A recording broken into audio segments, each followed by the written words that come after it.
Deu para fazer isso? Eles fizeram ali, né?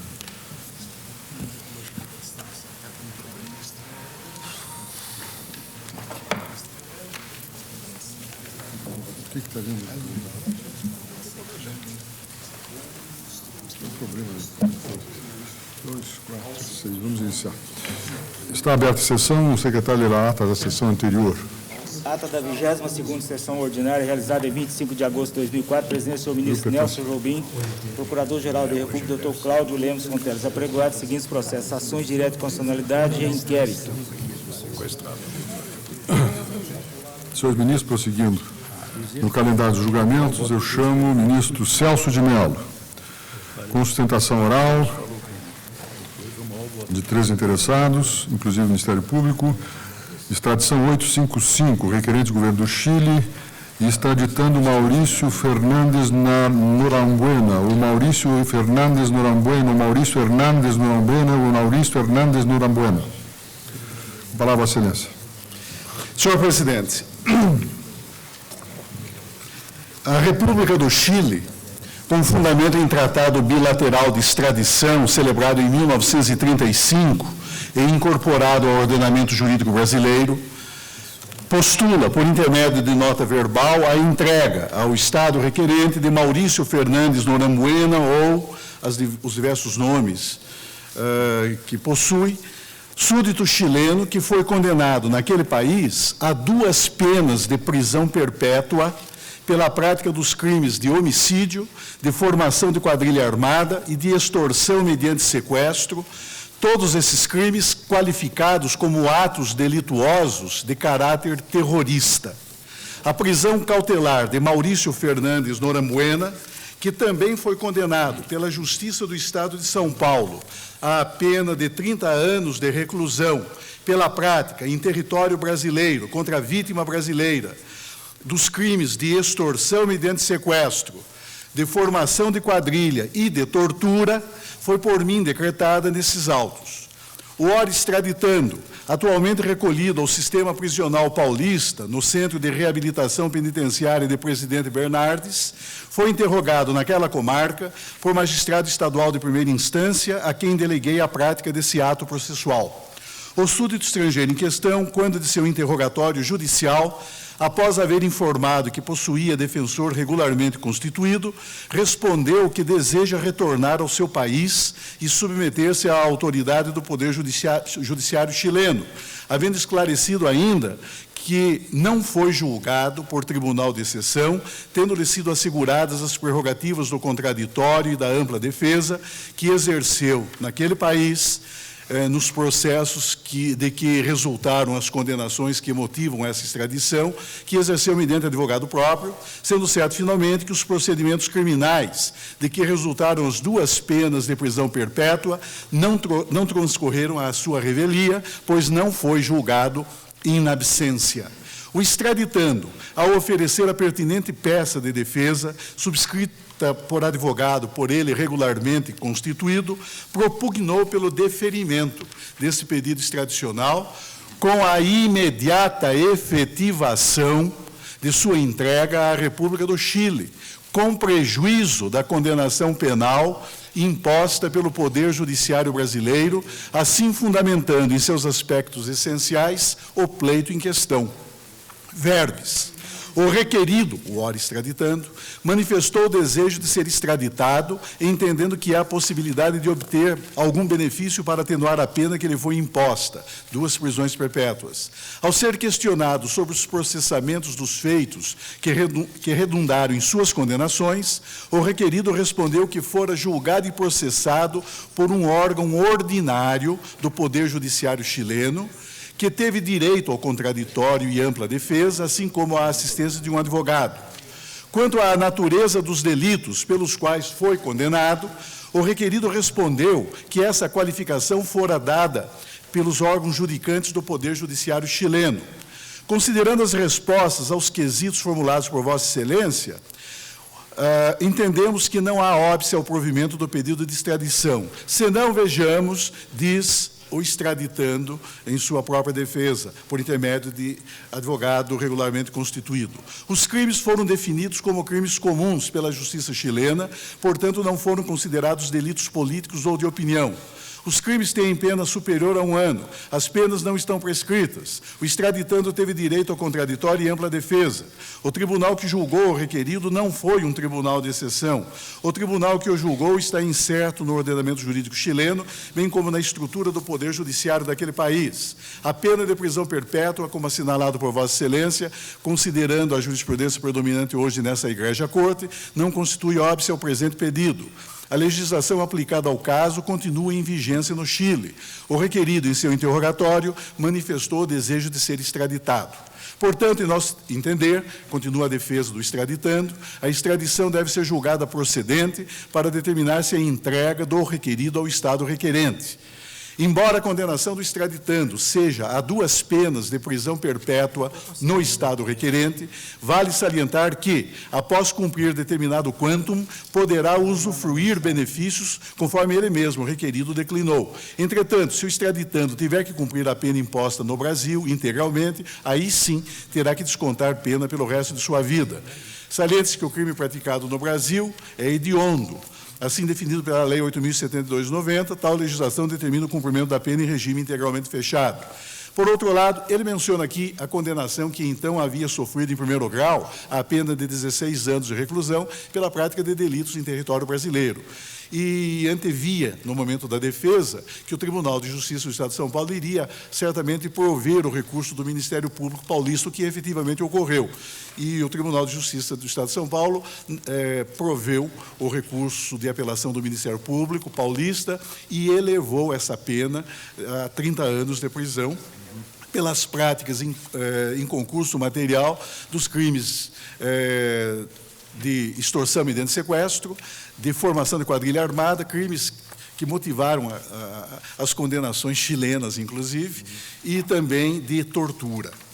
Demais disso, cabe observar que o extraditando já conta com 45 anos de idade. O ordenamento constitucional brasileiro proíbe o apenamento perpétuo, inteligência do artigo 5º, inciso 47, a linha B. Ademais, conforme disposição do artigo 75, caput, seus parágrafos, o limite de cumprimento de penas no Brasil é de 30 anos. Destarte, em razão dos dispositivos acima mencionados, a entrega do extraditando deve se dar imediatamente ou, quando muito, após o deslindo do processo crime que responde no Brasil.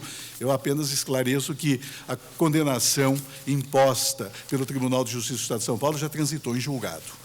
Face ao exposto, diz a defesa do extraditando, requer seja deferido o presente pedido de extradição, determinando-se a entrega imediata do extraditando ao Estado requerente, vale dizer, a entrega imediata com prejuízo do cumprimento da condenação penal brasileira, nos termos do artigo 90 da Lei 6.815 de 80. Entretanto, caso diverso seja esse entendimento, requer seja deferido o pedido, deduzido para que a entrega do requerido ocorra após o deslindo do processo crime que responde no Brasil, o que já aconteceu. O eminente Procurador-Geral da República, por sua vez, ofereceu parecer cujo conteúdo assim se acha emendado. Verbis: extradição executória, condenação pelos delitos de homicídio, sequestro e associação ilícita terroristas. Pedido que atende os requisitos estabelecidos no Tratado de Extradição celebrado entre o Brasil e o Chile. 2. Não caracterização de crimes políticos. 3. Mesmo que se trate de crimes políticos, incide o presente caso nas exceções estatuídas nos parágrafos 1º a 3º do artigo 77 do Estatuto dos Estrangeiros. 4. Parecer pela concessão do pedido de extradição, devendo o Estado requerente assumir o compromisso formal de comutar em pena não superior a 30 anos a pena perpétua a que fora condenado ora extraditando e ainda ressaltando que caberá ao Presidente da República decidir sobre a imediata efetivação ou não da ordem extradicional. O Estado requerente, de outro lado, por intermédio de seus advogados, postulou o deferimento do presente pedido de extradição nos seguintes termos. Eu transcrevo no relatório, cuja cópia fiz chegar às mãos de Vossas Excelências, a manifestação da República do Chile, em que se salientam alguns aspectos que justificariam o acolhimento da postulação extradicional.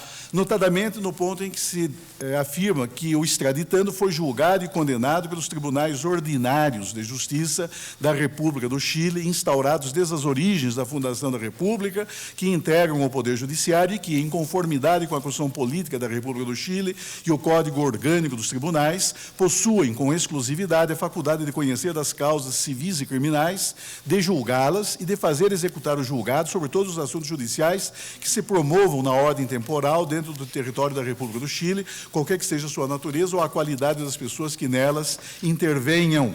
Desta forma, correto é afirmar-se, diz a República do Chile, que o ora extraditando foi condenado por autoridade judicial legalmente investida no cargo, não se tratando de tribunal de exceção. Observar-se ainda que foi assegurado ao extraditando amplo direito de defesa e do contraditório com acompanhamento de advogado durante toda a instrução criminal. Ademais, o ora extraditante esteve presente no juízo e foi notificado de todos os atos pertinentes ao processo, desde o momento de sua detenção, ocorrida em 5 de agosto de 1993, até a sentença condenatória que transitou em julgado em 15 de abril de 1994, o que restou confirmado pelo próprio extraditando em seu interrogatório. Os delitos em questão foram cometidos na República do Chile entre 1991 e 1992, quando já se achava fora do poder o ditador general Pinochet. Ressalte-se que os crimes praticados pelo extraditando não incidem nas restrições estabelecidas pela lei brasileira e pelo Tratado de Extradição, restando cumprida a exigência de dupla tipicidade para o pedido extradicional, uma vez que os fatos atribuídos ao executado revestem-se de tipicidade penal na República do Chile como delitos contra a segurança do Estado e no Brasil nas figuras típicas do Código Penal brasileiro de homicídio e extorsão mediante sequestro.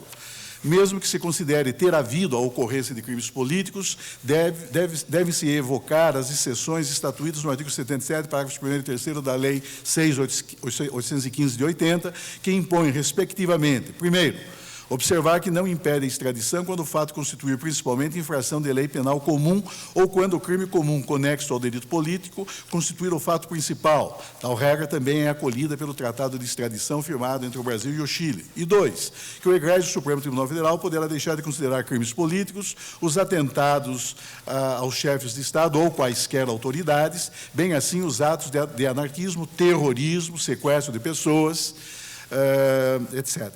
No caso, as condenações penais que motivaram a imposição das 2 prisões perpétuas subjacentes a esse pedido de extradição dizem respeito a um homicídio praticado contra um senador da República, quando esse saía do campus da Universidade Católica do Chile, onde lecionava, e a extorsão mediante sequestro de determinada pessoa, filha, enfim, do dono do maior jornal chileno, El Mercúrio, e que esteve quase 5 meses em cárcere privado, em troca de um resgate de $1 milhão, soma esta que não se sabe qual destino teve. De certa maneira, o mesmo procedimento que se observou no Brasil em relação à vítima brasileira. Outro requisito para o pleito extradicional, devidamente observado no pedido realizado pelo Estado requerente, é o da pena mínima, pois a lei brasileira não combina os crimes cometidos pelo extraditando uma pena igual ou inferior a 1 ano de prisão.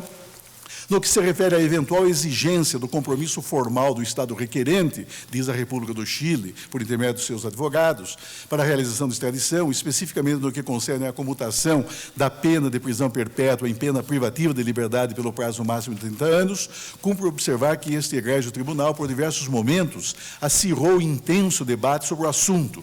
E a República do Chile, por seus advogados, historia a evolução da jurisprudência da Corte, desde o momento em que, em 1985, deu-se esta mudança em sua posição, até a orientação que prevalece nesta Corte, embora sob composição diversa. E afirma que, no que tange ao acordo de extradição celebrado entre os Estados-partes do Mercosul, a República da Bolívia e a República do Chile em 98, observa-se que esse diploma foi aprovado pelo Congresso por meio de decreto legislativo, mas ainda não foi promulgado pelo presidente da República, e mais, a República do Chile não ratificou esse acordo de extradição. E por que é importante a referência a esse acordo de extradição? É que ele contém uma cláusula estabelecendo que, na hipótese de pena de prisão perpétua, esta deverá converter-se em pena temporária. Foi celebrado pelos Estados integrantes do Mercosul e pelos Estados associados, então, da Bolívia e do Chile. Curiosamente, o presidente da República ainda não promulgou. Ele promulgou um outro acordo de extradição entre os 4 Estados-partes do Mercosul. Mas este, em particular, entre os 4 Estados-partes do Mercosul e os 2 Estados associados, Bolívia e Chile, este, embora ratificado pelo presidente brasileiro, ainda não foi por ele promulgado. Mas, de qualquer maneira, a República do Chile não ratificou ainda esse acordo de extradição. Portanto, continua a República do Chile, não deve prosperar uma eventual exigência de compromisso formal da República do Chile para comutar em pena não superior a 30 anos a pena perpétua a que fora condenado extraditando, uma vez que não há base legal a sustentar tal exigência, tendo em vista que o acordo de extradição celebrado entre os Estados-partes do Mercosul, a República da Bolívia e a República do Chile, não foi devidamente promulgado através de decreto pelo presidente da República.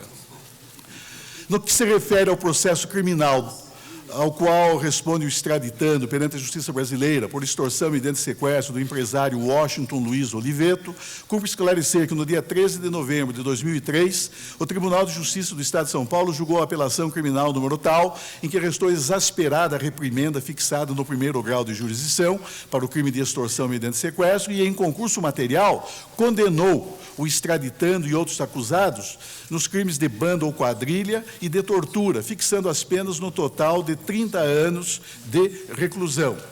Nesse sentido, considerando a decisão referida no item 27 acima, condenado o extraditando à pena de 30 anos de reclusão, caberá ao presidente da República avaliar a conveniência de executar ou não o processo judicial e decidir de acordo com o que dispõe os artigos 89 e 67 da Lei 6.15 de 80. E eu concluo esse relatório salientando que essa condenação já transitou em julgado. É o relatório, senhor presidente. Falará pelo requerente, o governo do Chile, doutor Luiz César Ashman Correia.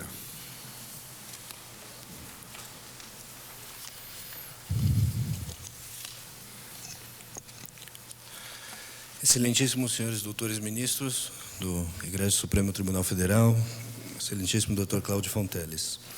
Trata-se de um caso interessante, atual, com a atual composição da Casa. Um caso interessante também porque não há nenhuma controvérsia a respeito dos fatos. Todos os fatos relatados há pouco pelo ministro Celso de Mello, não existe qualquer controvérsia a respeito dos mesmos.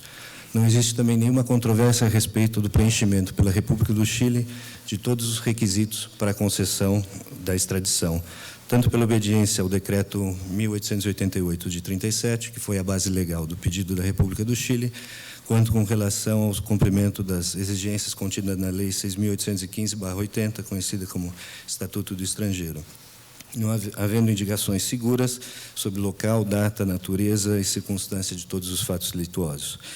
Tal fato, inclusive, foi ratificado pela Procuradoria da República, na pessoa do parecer do Dr. Cláudio Fonteles, onde diz que todos os requisitos necessários intrínsecos foram cumpridos, cingindo-se a diferença apenas com base na utilização atual, não do tratado de 37, mas sim no atual tratado que ainda carece de ratificação pelo presidente da República.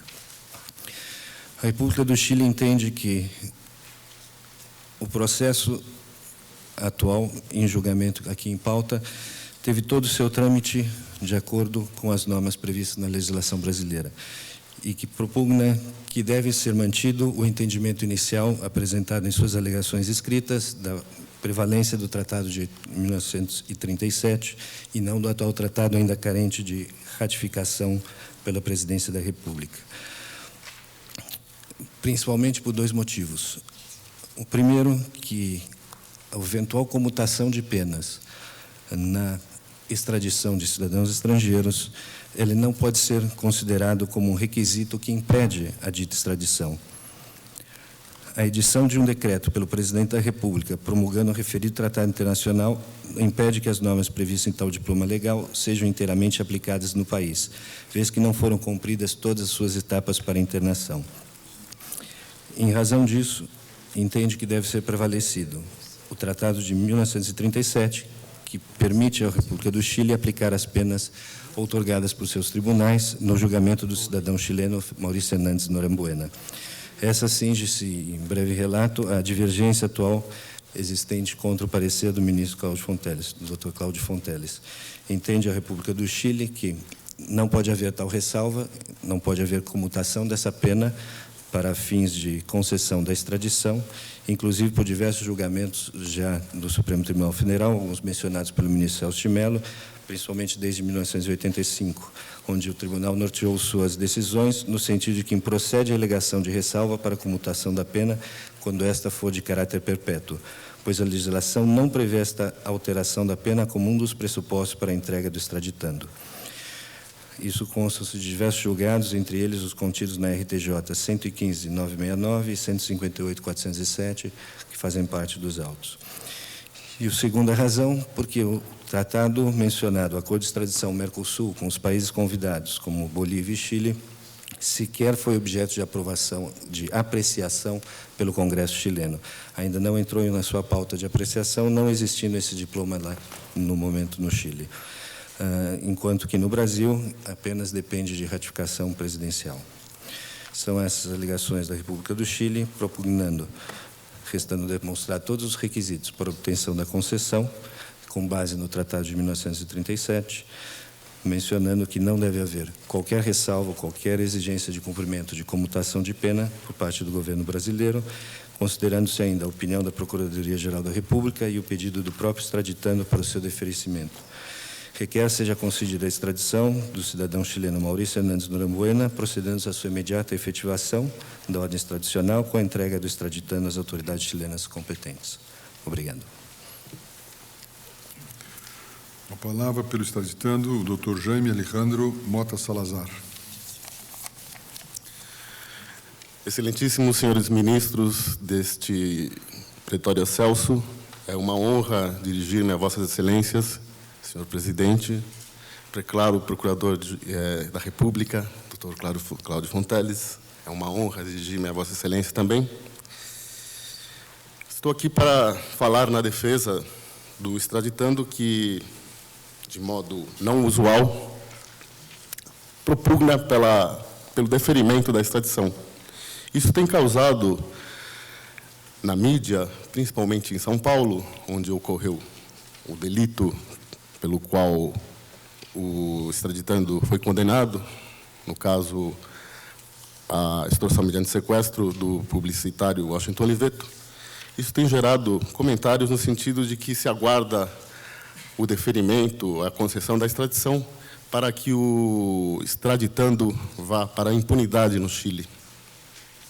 Eu só gostaria de fazer uma observação, embora não seja o caso, do objeto, melhor dizendo, desse pedido de extradição, que recentemente foi aprovado pelo Congresso chileno um decreto de indulto. Entretanto, a conduta do extraditando, o crime que o extraditando praticou no Chile, pelo qual se requer a extradição, ficou excluído dessa legislação que concede indulto. De modo que ele, sendo extraditado, entregue ao Estado chileno, terá que cumprir a pena. Feito esse esclarecimento, cumpre aqui dizer que não há, como bem observou o doutor procurador da República, não há óbice à concessão, ao deferimento da extradição. Eis que, preenchidos os requisitos do artigo 77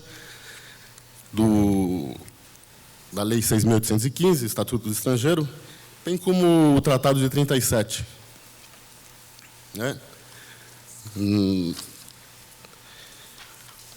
A pena é superior a 1 ano, ele foi julgado por um tribunal legalmente constituído, ordinário,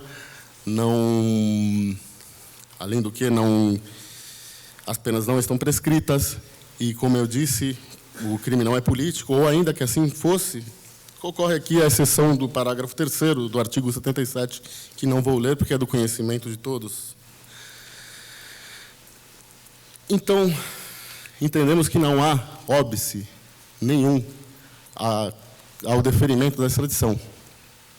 Muito embora essa defesa saiba que, de fato, a entrega do extraditando seja um ato de soberania do presidente da República, como bem observou o doutor procurador da República, entendemos que há a possibilidade de fazer algumas observações, né? Uma, muito pertinente, é que, se, eventualmente, Maurício Hernandes Norambuena tiver que cumprir a pena a ele imposta aqui, a extradição acabará perdendo seu objeto, porque a pena acabará por prescrever no Chile, a pena em que se lastreiam os pedidos, as penas em que se lastreia o pedido de extradição. Não obstante, dizer a legislação chilena que a prescrição se conta em dobro, digamos assim, no caso de extraditando que esteja fora do país. Explico melhor. Cada 2 dias fora, conta 1. Então, na prática, como a pena, aliás, o prazo prescricional é de 15 anos, precisaria que o extraditando passasse 30 anos fora do país para que ocorresse a prescrição.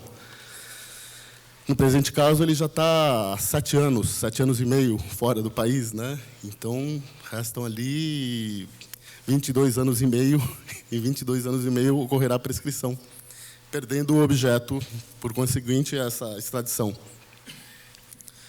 Então, Tata Vênia, entendo que é uma observação que pode ser feita no acórdão que, espero, defira a extradição. E, como eu disse na defesa, como foi dito aqui, o extraditando quer realmente, de fato, retornar ao país de origem, também para estar mais perto dos familiares, para ter alguma assistência, e não podemos olvidar que o extraditando está recolhido no presídio de Presidente Bernardes, no Centro de Readaptação ou Penitenciária, submetido ao regime de RDD, Regime Disciplinar Diferenciado, isso há 2 anos e meio, né? Então, esse regime aí tem as condições que as pessoas que estão recolhidas nesse regime, ele é muito severo. Ele tem direito a 2 horas de sol por dia, não tem contato com ninguém, visitas não recebe esporadicamente a visita de um irmão ou de outro. E ele está, de fato, abalado psicologicamente, né? É uma questão humanitária que eu gostaria de levantar, né? Muito embora ele tenha sido já julgado, inclusive, pela mídia, pelo crime que cometeu aqui, que é muito grave, concordo. Mas entendo que os presos merecem um mínimo de dignidade, que não é o caso que ocorre no regime disciplinar diferenciado. Mas só feita essa observação, que não é o caso aqui, mas justificando, assim, por que Maurício Hernandes Norambuena deseja ser extraditado. Esse também é um dos motivos.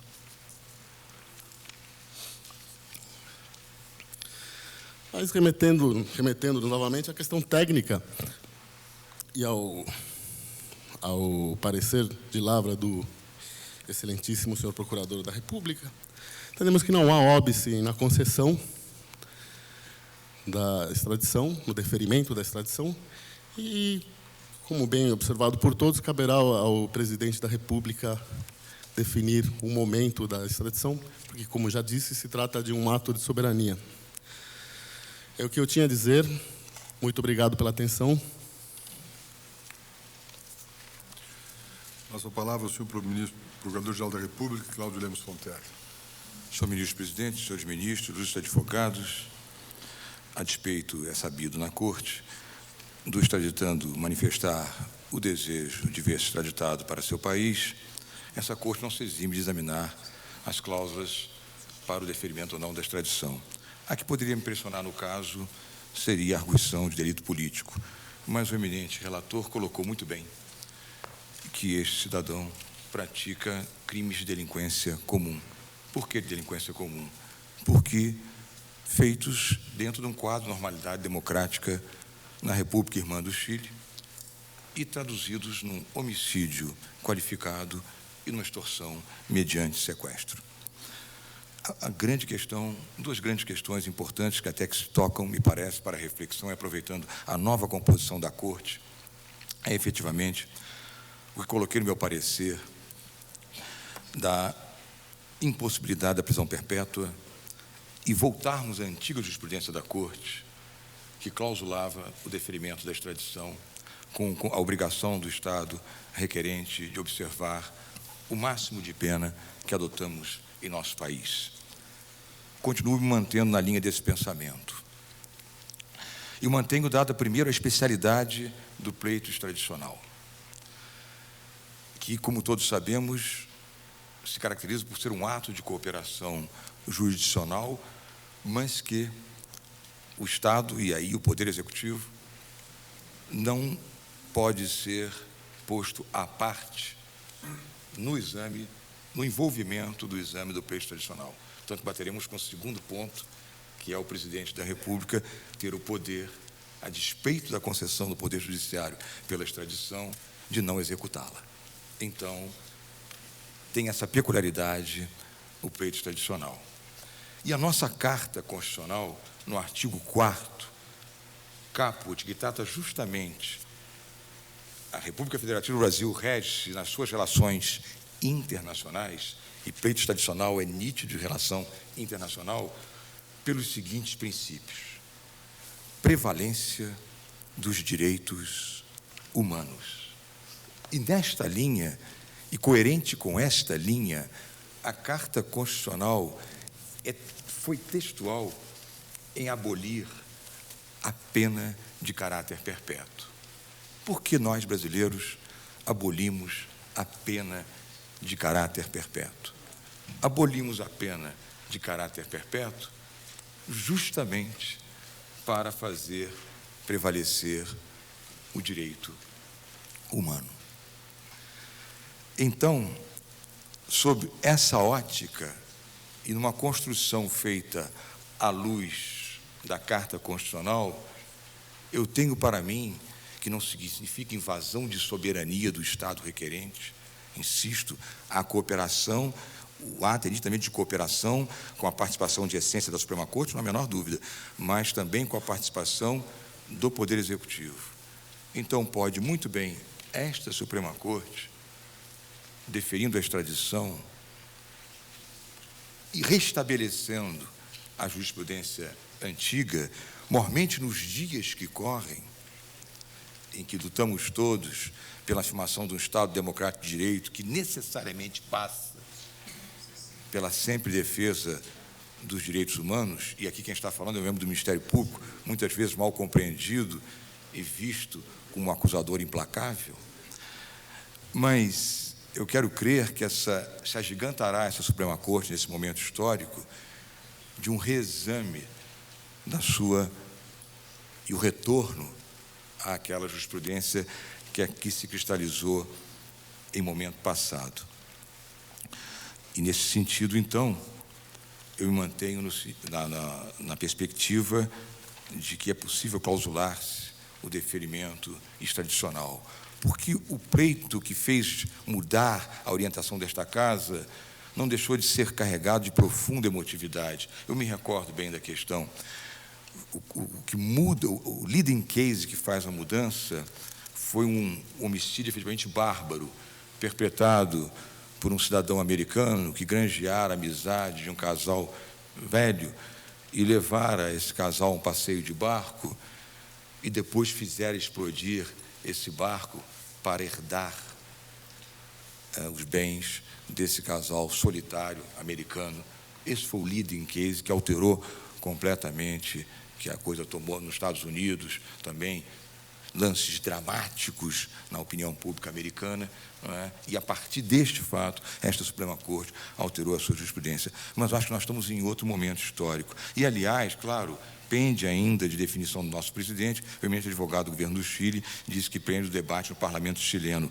Mas não há a menor dúvida que os países do Mercosul, e Bolívia e Chile, apontam claramente para esses novos tempos de salvaguarda dos direitos humanos, quando está textual no artigo 13, número 1, do acordo de extradição celebrado entre estas nações, textualmente, que o Estado parte requerente não aplicará ao extraditando, em nenhum caso, a pena de morte ou a pena perpétua privativa de liberdade. Quanto à fundamentação do ilustre advogado a respeito do extraditando não ter chance alguma, porque está num regime violentíssimo, pode ser que ainda neste dia de hoje, eu espero, é a esperança do Ministério Público Federal, essa Suprema Corte também reveja um outro posicionamento diante da nova composição que ela vem, e a beleza da democracia é exatamente isso, é o regime que permite a mudança contínua. Um tema que escrevi até um artigo sobre ele há muitos anos, não é? Da inconstitucionalidade, se não me falha a memória, do parágrafo 1º do artigo 2º da lei dos crimes hediondos, que impõe o cumprimento da pena a quem condenado por delito hediondo no regime integralmente fechado. Sempre me bati contra isso e sempre obedeci respeitando a decisão majoritária dessa Suprema Corte, mas fazendo meu juízo crítico, que eu acho que é válido. Quem sabe hoje ainda teremos essa decisão, e aí Norambuena poderá, dentro do sistema carcerário, até demonstrar que está mudando de vida e ali dentro experimentar, quem sabe, o regime semiaberto. Fará parte da vida dele, do desafio dele próprio. E, por fim, senhor presidente, eu acho que não há como evitar-se, como pretendeu, não é, o juízo do presidente da República, porque é esta peculiaridade que anima o pleito tradicional.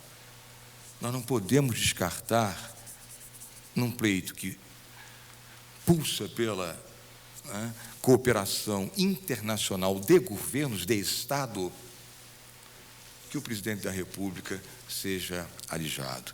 Então, por essas breves considerações, e por certo, os eminentes magistrados o brindarão com todo esse tema que aqui percorreu por anos, o Ministério Público se pronuncia na linha do parecer escrito e que todos os senhores devem ter tido acesso. Muito obrigado. Então, a palavra, Vossa Excelência. Senhor presidente, apenas alguns dados. O ora extraditando praticou os delitos que motivaram a imposição de 2 penas de prisão perpétua entre abril de 1991 e fevereiro de 1992. Os delitos cuja prática motivou a imposição das penas de prisão perpétua em decisões que já transitaram em julgado na República do Chile são os de homicídio, este praticado contra um senador da República, extorsão mediante sequestro e formação de quadrilha armada. Ele foi preso no Chile em agosto de 93. O trânsito em julgado ocorreu em abril de 94. E a fuga do ora extraditando do sistema penitenciário chileno deu-se no dia 31 de dezembro de 1996. Posteriormente, ele veio ao Brasil e aqui, novamente, delinquiu, praticando os crimes de extorsão mediante sequestro, de formação de quadrilha armada e de tortura, delitos que motivaram a imposição pela Justiça do Estado de São Paulo da pena de 30 anos de reclusão. Decisão esta também já transitada em julgado. Apenas observo, e vou assinalar no curso do voto, que os delitos em questão consumaram-se em período no qual o ditador Pinochet já não mais se encontrava no poder, estando já plenamente restaurada a ordem democrática na República do Chile, com eleições populares que livremente elegeram o presidente Patrício Aylwin, no Chile. Bom, senhor presidente, trata-se de pedido extradicional de caráter executório, que objetiva a entrega à República do Chile de Maurício Fernandes Norambuena, condenado, naquele país, a 2 penas de prisão perpétua, penas a serem executadas, incrível, em ordem sucessiva, não é? Pela prática dos crimes de homicídio, de associação ilícita e de extorsão mediante sequestro, todos eles qualificados, todos esses delitos qualificados como atos criminosos de natureza terrorista. O pedido extradicional reveste-se de base jurídica, fundamenta-se na existência de tratado de extradição celebrado pelo Estado requerente com a República Federativa do Brasil.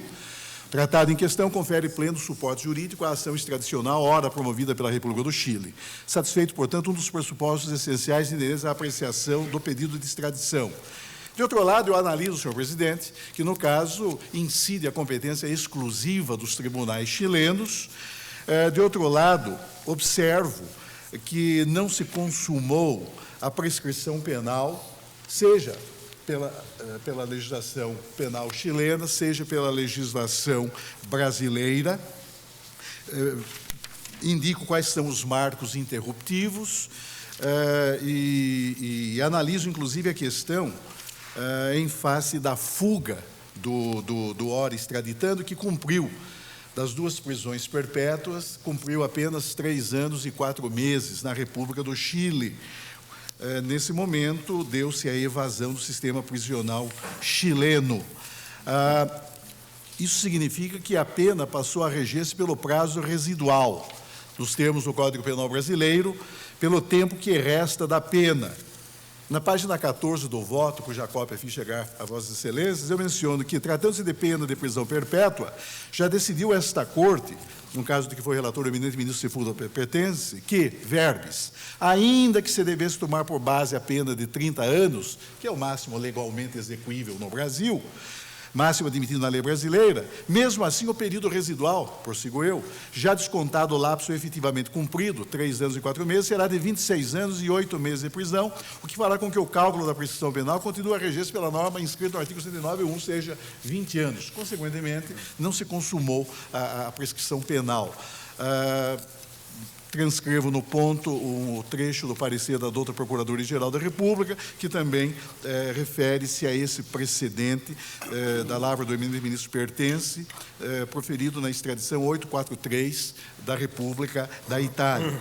E saliento que, no caso, também está satisfeita a exigência da dupla punibilidade. Por quê? Porque não se consumou a prescrição penal, quer em face da legislação chilena, quer em face da legislação brasileira. Impede analisar agora se a pretensão extradicional deduzida pela República do Chile também satisfaz a exigência concernente ao postulado da dupla tipicidade. As sentenças penais chilenas qualificaram os crimes de homicídio, de extorsão mediante sequestro e de formação de quadrilha, cuja prática motivou a condenação imposta à hora extraditando, como delitos de natureza terrorista, em face da legislação vigente na República do Chile, que continua ainda a vigorar naquele país. Tenho para mim, senhor presidente, que a discussão em torno da previsão ou não, pelo ordenamento jurídico brasileiro da figura penal concernente ao delito de práticas terroristas, revela-se de todo prescindível à resolução da presente ação extradicional. É certo que, se ele houvesse sido condenado no Chile pela prática do crime de terrorismo, o delito de terrorismo, efetivamente, não se acha tipificado na legislação penal brasileira. Há, inclusive, projeto de lei em curso no Congresso Nacional objetivando tipificar o delito de terrorismo. Mas eu entendo que é prescindível. Por quê? Porque ele não foi condenado pelo crime de terrorismo. Ele foi condenado pelo crime de homicídio de caráter terrorista, extorsão mediante sequestro de caráter terrorista e formação de quadrilha armada de caráter terrorista. E digo eu, é que os delitos de homicídio, extorsão, mediante sequestro e formação de quadrilha armada, independentemente de sua qualificação como delitos de índole terrorista, encontram plena correspondência típica no Código Penal brasileiro, cabendo esclarecer que pela legislação penal comum chilena, o delito de homicídio é também punível com pena de prisão perpétua, enquanto que os crimes de extorsão mediante sequestro, sem morte da vítima e de formação de quadrilha, comportam pena máxima de 20 anos de prisão. Cabe indagar, mesmo assim, senhor presidente, considerada a exigência da dupla incriminação, se a atribuição de caráter terrorista aos delitos subjacentes a este pedido extradicional teria o condão de fazer incidir na espécie a cláusula de vedação inscrita no artigo 5º, inciso 52 da Constituição Federal Brasileira, em ordem a obstar a entrega do súdito estrangeiro ora reclamado. Ou, em outros termos, cumpre analisar, digo eu, a página 17 do voto, se as infrações penais que motivaram as condenações impostas a ora extraditando, embora guardando correspondência típica com a legislação penal ordinária existente em ambos os países, podem ser consideradas delitos desvestidos de caráter político, especialmente em face do que proclama a Constituição da República, tanto em seu artigo 4º, inciso 8º, que erigiu o repúdio ao terrorismo como um dos grandes vetores de atuação do Brasil no cenário internacional, quanto em seu artigo 5º, inciso 43, que considerou a prática do terrorismo para efeito de repressão no plano doméstico como delito inafiançável e insuscetível de graça ou anistia. A natureza dos delitos, caráter terrorista desses delitos, pelos quais o extraditando foi condenado, levou-me a formular por cautela, antes de decretar a própria prisão preventiva do extraditando nesses autos, levou-me a formular por cautela um questionário dirigido às autoridades da República do Chile, para que se esclarecessem as circunstâncias que reputei juridicamente relevantes ao exame da presente causa extradicional. Eis o conteúdo do questionário que dirigia às autoridades competentes do Estado requerente. A. Qual a natureza do órgão que julgou e condenou o ora extraditando, bem assim, qual a posição desse mesmo órgão na estrutura institucional do Poder Judiciário chileno, e ainda, se tal órgão teria sido ou não instituído ex post facto. 2. Se assegurou a ora extraditando no processo de que resultou a sua condenação penal o efetivo exercício do direito de defesa e dos recursos a ele inerentes. C. Se o julgamento, enfim, ocorreu in absência, ou se ele esteve presente em todos os atos e termos processuais.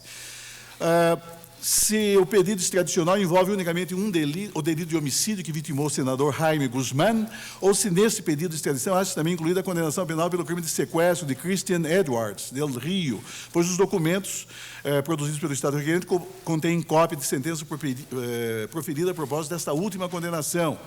Se a legislação penal aplicada à ora extraditando ainda está em vigor na República do Chile.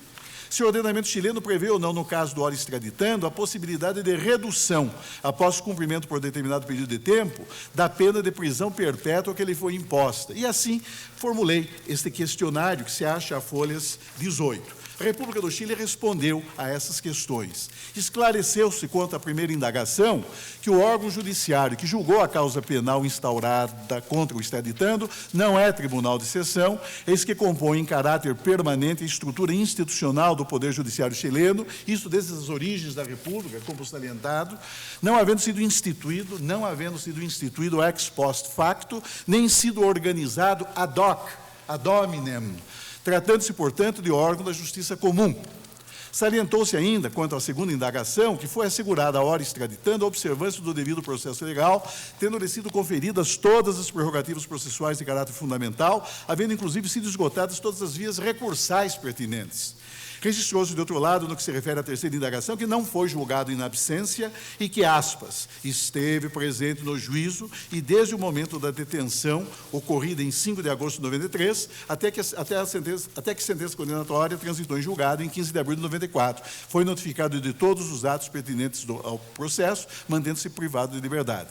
Acentuou-se também, em resposta à quarta indagação, que o pedido de extradição ao exame refere-se tanto homicídio do senador Jaime Guzmán, quanto à sentença condenatória pelo delito de extorsão mediante sequestro. O próprio Estado requerente, em petição subscrita por seus advogados, suscitou quanto ao tema que, aspas, ambos os delitos foram julgados originariamente em um único processo. Informou-se quanto à quinta indagação que continua em vigor a legislação penal que fundamentou o juízo condenatório contra o ora extraditando. Esclareceu-se ainda, em resposta à sexta indagação, que a legislação chilena permite a redução das penas de prisão perpétua que foram impostas a ora extraditando. A República do Chile afirmou também, em suas informações do que se refere à sétima e à oitava indagações... Excelência. Pois não?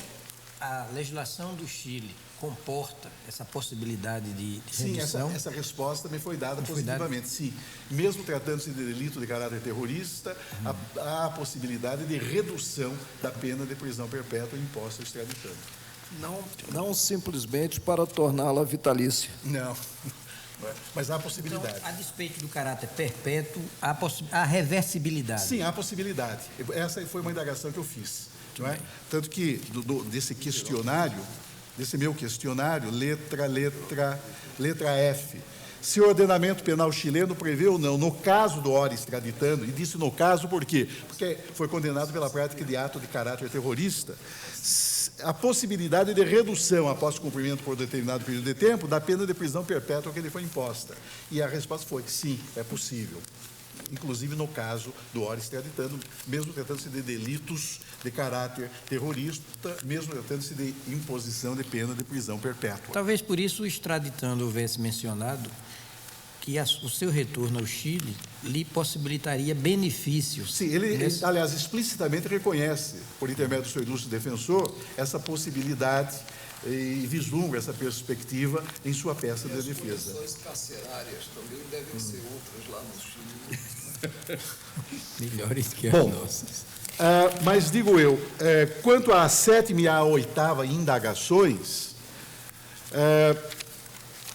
a República do Chile afirmou também que o súdito estrangeiro em questão, o ora extraditando, ao invocar o caráter político dos ilícitos penais que lhe foram imputados e de que resultou a condenação, teria efetuado uma confissão de seus crimes, sustentando ainda o Estado requerente que não existe na legislação chilena, aspas, uma figura penal típica que considere como elemento do tipo a motivação política, fecha aspas. Essas são informações, constantes dos autos, dadas oficialmente pela Corte Suprema de Justiça da República do Chile, respondendo a esse questionário que eu, por cautela, encaminhei às autoridades daquele país antes de decretar a prisão preventiva do ora extraditando neste procedimento extradicional.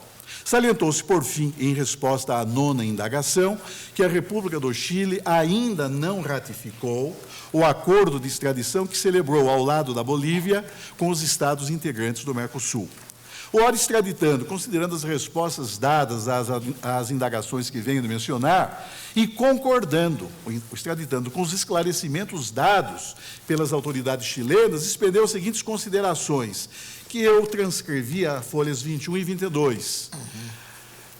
Tenho para mim, senhor presidente, em resposta à indagação sobre se os delitos revestidos de caráter terrorista subsumem-se à noção de criminalidade política, que a noção de criminalidade política não abrange os delitos de caráter terrorista, considerados os novos parâmetros consagrados pela vigente Constituição da República, notadamente em função do que a Lei Fundamental do Brasil prescreve em seu artigo 4º, inciso 8º, em norma que definiu o repúdio ao terrorismo como um dos princípios essenciais que devem orientar o Estado brasileiro no âmbito de suas relações internacionais, além do que dispõe o artigo 5º, inciso 43 de nossa Carta Política, que determinou uma pauta de valores a serem protegidos na esfera interna, mediante qualificação da prática do terrorismo como delito inafiançável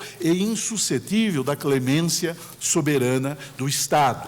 Vê-se que os novos parâmetros constitucionais inscritos nos artigos 4º, inciso 8º e 5º, inciso 43 da Constituição da República, demonstram que o Estado brasileiro assumiu perante a nação expressivo compromisso de frontal hostilidade às práticas terroristas, tanto que, ao proclamar os princípios fundamentais que regem as relações internacionais do Brasil, enfatizou de modo inequívoco o seu repúdio ao terrorismo e, mais do que isso, a Constituição do Brasil também determinou ao legislador comum que dispensasse ao autor do crime de terrorismo tratamento penal mais severo, compatível com aquele já previsto para os delitos hediondos. Essas diretrizes constitucionais, que põem em evidência a posição explícita do Estado brasileiro de frontal repúdio ao terrorismo, têm o condão de inviabilizar qualquer inferência que busque conferir às práticas terroristas um tratamento benigno que venha a estabelecer em torno do terrorista um círculo de proteção que o torne até mesmo imune ao poder extradicional do Estado brasileiro.